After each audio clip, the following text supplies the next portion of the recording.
Hello, humans. 'Tis I, Willow Miles, with our, I'm pretty sure, first local legend of this year.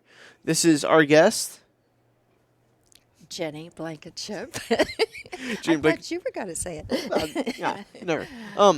This is Ginny Blankenship. She is our local legend for today. She is known for all the painting and murals you'll see in here in Owensville. There's some in Rosebud, there's some in Gerald, there's some in Sullivan. You'll see them occasionally on business windows and whatnot, but we're just going to start from there. Painting, murals. How many have you done? Well, actually, I thought I had done 31, and then I remembered the other. Oh, no, forgot another one, 32, that I remember.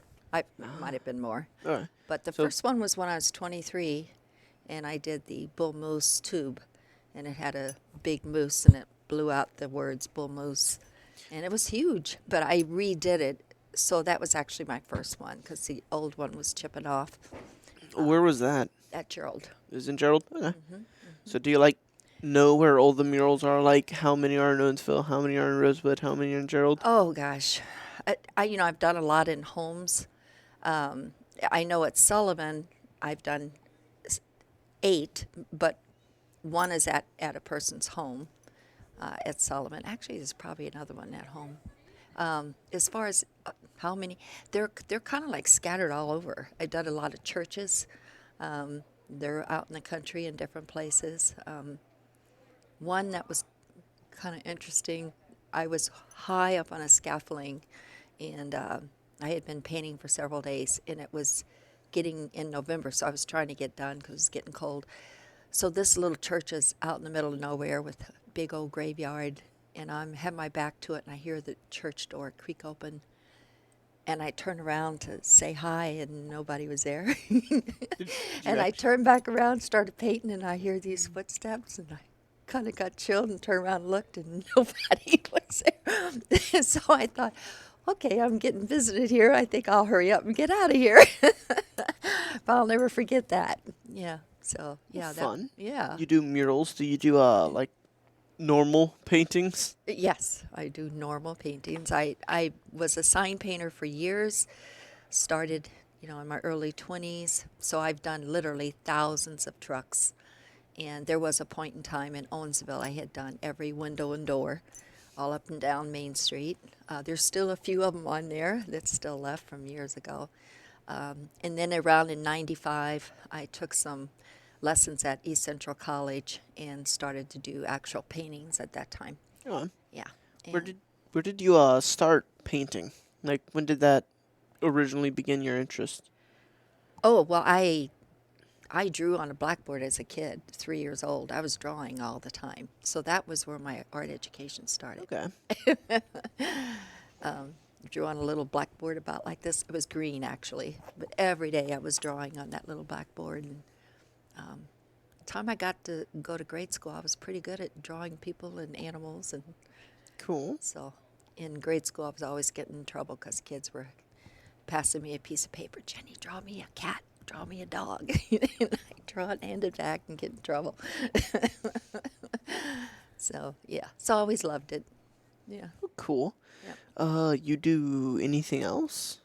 Well, I was in music, Ooh. for years, and it's kind of neat where I grew up. I was youngest of 8, and several of my older siblings played piano really well, and my mom played guitar, harmonica. So we all had to learn to sing harmony before we started grade school. It was a must. Cool. And we did. It was easy. So then, I sang harmony all through grade school. Yeah. Yeah, in the choir and stuff. And so then at 21, I started singing in a band, and I was super shy. It was horrible how shy I was. And it took me 3 years to even talk over the mic. I would sing fine, but don't ask me to say anything. I was terrible. And finally, and then I got over it. But yeah, I've sang in 6 different bands total. Nice. Yep. So You play any instruments? I play bass. How long? I started playing bass in 79, Very nice. So you 1979. Yeah. okay. You were in bands? Do Yeah. you have any albums at home from those bands, or were they all covers, or are there any original songs, or? Well, I produced a CD in 2008 and some songs that I wrote. and a couple of songs I didn't write, but I always loved. And then my niece and my nephew sang harmony with me. I played bass on that, and there were a few guys in St. Louis that put some instruments with it. So yeah, that was pretty cool. And actually, last year was the first year that I didn't get paid for downloads. So I had a pretty good long standing there, so I was getting paid about every 6 months or 3 months. It was through cdbaby.com, and so it was all over the world. And actually, I think I had more downloads from Finland and Norway than any place else. But they're very environmentally conscious, and so a lot of my songs are kind of environmentally Cool. conscious. Yeah. Cool. Yeah. So you do paintings, you Mm-hmm. do music. Is there And anything else on the list? murals, and I do energy healing. Energy healing. Been doing that for 23 years. Yeah. I What used to travel a lot. exactly is energy healing? The best way to describe it, first off, is to realize our consciousness connection we have with each other. It's incredible. And until you experience it, you probably won't believe it. But, we are connected, so I can think about you specifically. I can take a doll, and that doll becomes you in my head, and I can work on that doll, and you'll feel it. Isn't that pretty cool? But yeah, yeah, I've been doing it a long time, and it's one of those things where, you have to see it to believe it. You have to feel it to believe it. And if a person doesn't believe it, if they're real negative, oh, that's stupid or whatever, they will block the energy. But if they're open to it, and they're relaxed, then it'll come through. It's pretty cool. Fun. How long have you been doing that? For 23 years. 23 years. Mhm. How did you get into that? Well, I believe in fate. In when Daniel, my youngest, he broke his glasses in the river, and so I had just bought them like 2 months ago. So I used to go down to on Watson Road at Eyeglasses and More because they were cheaper. So I went down there to get them fixed, and the lady said, "Oh, I'm sorry, ma'am, we don't warranty those, but there's a guy down the street who fixes those." So I said, "Oh, shoot." So I go down, and this store was closed, but underneath was a store called Pathways. It was a metaphysical store. So since the other store was closed, I went down in there and looked around, and wow, I was just fascinated with some of these books and stuff, and I checked some out. I go back to the eyeglass store, and she says, "Oh, I'm so glad you come back. We do cover those." So I think it was totally meant to be, because those books that I checked out, I brought them back a couple of weeks later, and the lady that worked there, she liked my energy, she said, and she wanted to do a tarot reading card. I didn't even know what that was. So she laid it out, and it was funny because when I was shuffling the cards, a card just flew out. And she picked it up. She says, "Huh, interesting." So she did a layout. She says, "Are you going to be doing anything different?" I said, "Oh, I'm putting in a bigger garden." And then she told me to shuffle again, and the card flew out the second time. And I was so embarrassed because I was nervous. And she said, "That's interesting." And she gave it back. I didn't look at it. She did another layout. She says, "I see you traveling all over the country." And I go, "What?" And she said, "Yeah." She said, "Shuffle one more time."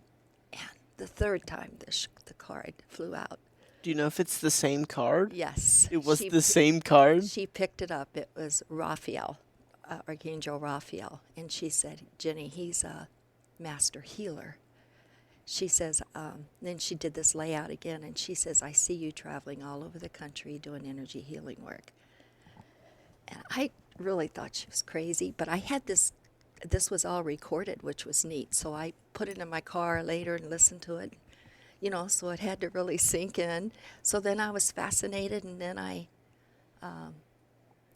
studied remote viewing first, which was very much about consciousness again, and I was good at it. And that was pretty surprising. And then one thing led to another, and then I learned Reiki. But there again, Reiki? yeah, it was Reiki is a form of energy healing. That's the very first one I learned. But I had a fibroid tumor that the insurance wouldn't cover because it was a pre-existing condition. So I thought, well, maybe the energy healing will help that. So that was my motivation too. Um, and but that's a whole other interesting story. I don't know if you want to hear about that or not. Sure, we got time. How much time? I don't know. Yeah, I do want to say, so it's been what, like 30, 40 years since the like tarot card drawing thing. Like, have Yeah, you about traveled 30. across the Yes. United States? Do you consider yourself a master healer? Well, I'm pretty good at it, and I'm still doing a lot of it. In fact, just in the last 6 months, I've done a lot of different people. And so what happens is when you do one and they have a good result, and then they tell somebody else, and so I've been really busy the last 3 or 4 months. Oh, cool. Usually, you're more busy in the winter. Anyway, it's summer, people get more busy. But yeah, I've had some real unusual cases that I've really helped some people with. So it's been cool. Oh, cool. Mm-hmm. Trying to think if there's anything else. So this is a bit late on. Like I'm pretty sure it's gonna be like near the end, but the entire premise is it's a local legend. Yeah. What makes a person a legend? Well, specifically local legend. How are they known by, everyone? So when I can walk over and say, "Oh, it's this and this," and like half the people in the room is like, "Oh, I know that person." Like, Yeah. what would you consider makes you a local legend? Probably the art and the music, because I was in music for so many years, had really good bands, musician. We had awesome harmonies, and we were really popular. So I really enjoyed it, and then the art too, because there's so many murals, and people go to a lot of churches. Who did that, And the last one I just did was at Bourbon. Um, it was a buck overlooking the Merrimack River Valley. So if you're ever at Bourbon, go by and see it. That one was 65 by 11. Is that feet? Mm-hmm. 65 feet. Yep. 65 feet by 11 feet. Well, cool. Mm-hmm. I think that's gonna be all. Thank you for your time. Thank you. Yeah. Goodbye. Wave at the cameras.